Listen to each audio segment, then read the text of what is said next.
What's up everybody, your boy Juan Valdez back with another video, and today I'm actually going to be doing another book review, How to Win Friends and Influence People. Based on the feedback that I got from you guys, I decided to go ahead and do another key takeaway video. So what I did is I pretty much broke down the book with some of the key takeaways that I personally got. I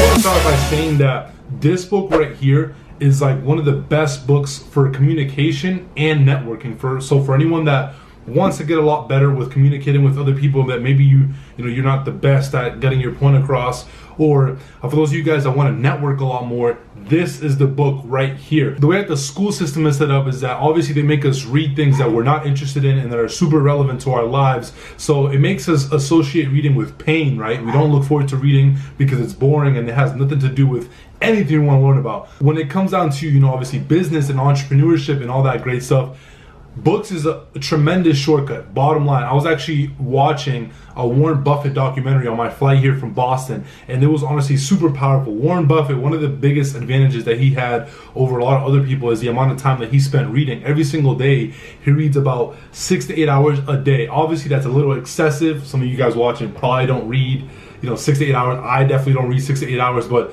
that's what got the man where he is today. So it's like a fact, right? All the billionaires we all look up to, all the most successful people in the world, they all read. For those of you guys that are brand new to my channel, welcome on over to the V-Fam. The V-Fam is a family and a community of individuals that are striving to do a lot more than what society has out for us to do.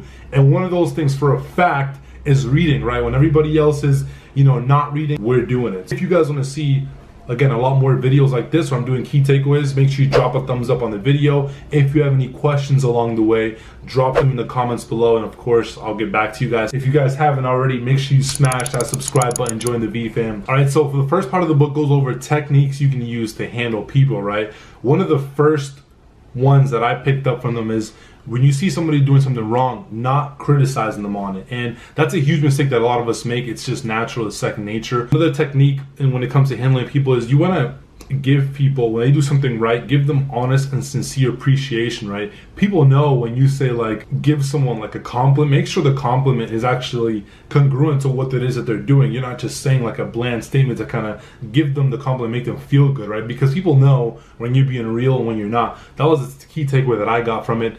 6 ways to make people like you. I honestly thought this was huge. These same techniques that I got here from this book, I actually use them in door-to-door sales, and that's actually how I was able to get really good at door-to-door sales, because for me personally, I'm more of an introverted person.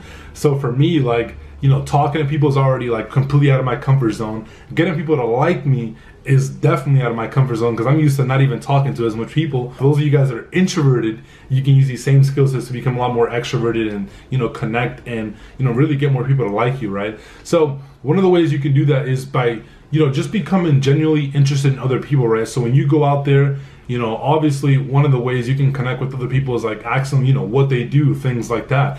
But when that happens, you want to make sure you're not just being bland again. You're not just asking like, what do you do for work? And then like switching over to another topic, because that's going to let them know that you're not genuinely interested. One of the things you always want to do is, obviously ask them what they do, but get into a lot more details. Ask about, what got them into that, and a whole lot more. So that was one of the key takeaways I got. Of course, smiling. Nobody ever gets upset by a smile, right? Nobody ever gets upset with that. So that's one of the ways you can definitely do it. This is actually huge. You want to make sure that you remember the person's name. People love hearing their name being said automatically, right? If you think about it, whenever somebody says your name, you're like quick to respond. So of course, remember somebody's name is obviously super important. So make sure you do that. I'm actually terrible at names, so this is super hard for me personally. It's something that I really had to work on to, really get down. The next one is you want to be a good listener, right? And you want to make sure that you encourage people to talk more about themselves, because let's be honest, who hates talking about themselves, right? We're all interested in ourselves all the time. So when you're trying to connect with someone, trying to get them to like you, get them to talk about themselves, right? They're going to get a lot more comfortable with you. And obviously one of the best ways to, to meet new people and to just build your network is to get more people to like you. So of course this is an easy way you can start getting someone to like you. You want to talk in the other person's interest. If you don't know what they're interested in, of course you're gonna have to ask, but if you know what they're interested in, this is an easy way to connect with someone. For example, one of the things that I do whenever I was going to my first few business events is I would ask people, what they're working on, what do they want to work on, and a whole lot more, because I know for a fact they're there specifically for business. So I know that I can ask them about business projects and potential things that they want to work on, because that's the reason why they're there, because they want to improve in their business and a whole lot more. So there's some of these things that, again, you won't be able to do every single time, but you want to try your best to try to do these whenever you want to meet new people and a whole lot more, because again, it's the easy way to make people, obviously talk to you, like you, and of course the easy way to build relationships. So the other last one is on this part is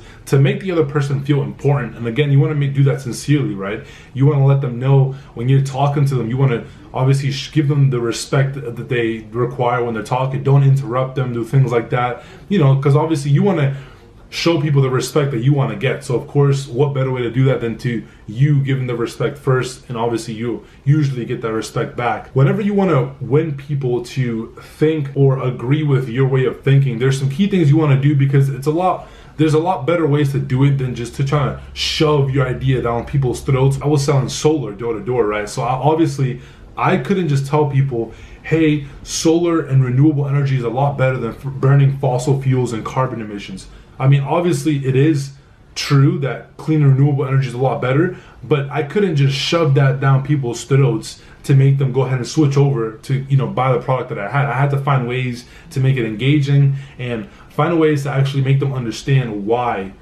obviously solar and renewable energy is a lot more effective than the old school method with fossil fuels and carbon emissions that they're utilizing to get their power. Of course, one of the first things you want to do when trying to get people to win them over for your idea and your point of view on whatever it is that you want to get, a point that you want to get across, is make sure you try to avoid an argument at whatever it costs. Usually arguments don't end up with them agreeing with your point of view almost all the time. So if you can, of course, avoid the argument.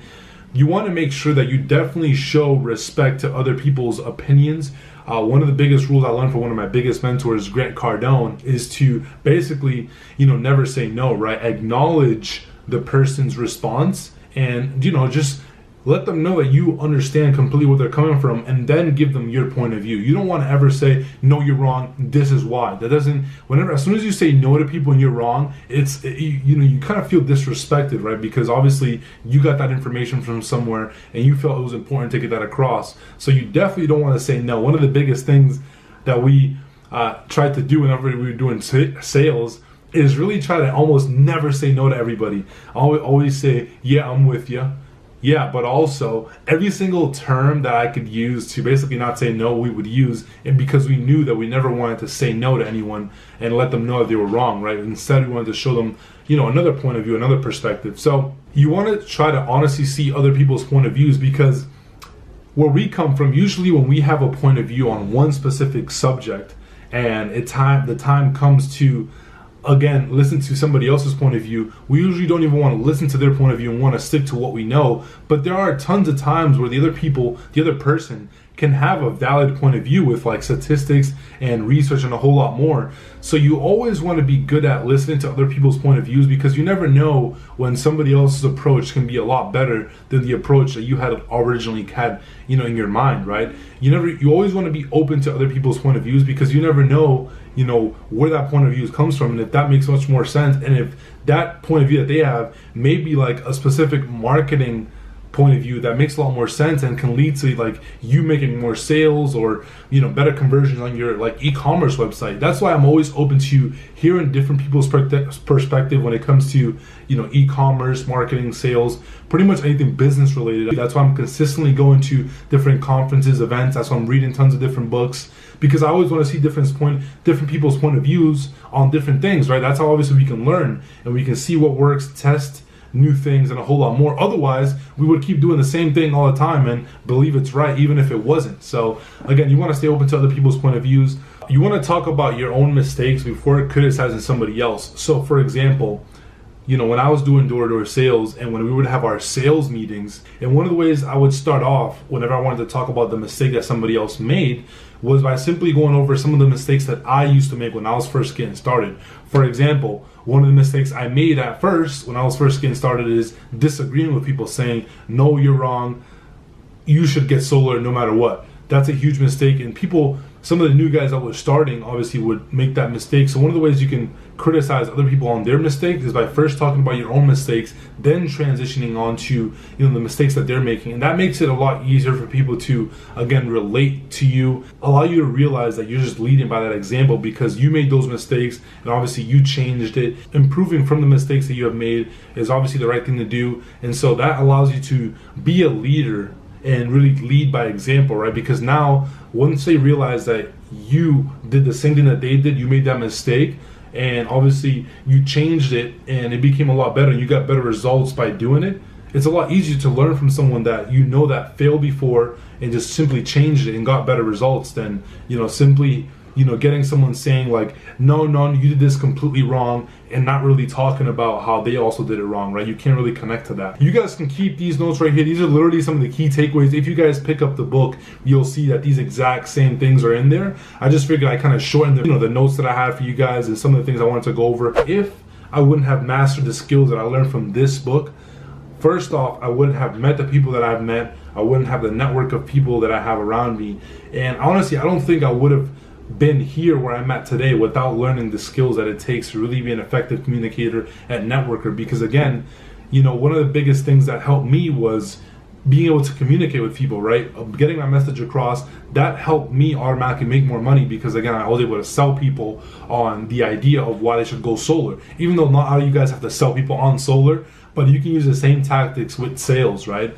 Also, networking is super important, right? Being able to meet the right people can lead to a lot of different opportunities and connections as well. So again, if you guys want to master communication and networking, I recommend for you guys to pick this book up. If you guys want to see a lot more videos of me going over different books and, you know, keep relating them to real life situations, just like how I did in this kind of key takeaway, make sure you drop a thumbs up on this video. If you guys have any questions about anything we went over, drop them in the comments below. I'm going to get back to you guys. And of course, if you haven't already, make sure you smash that subscribe button, join the V fam, and I'll see you guys on the next video. Peace.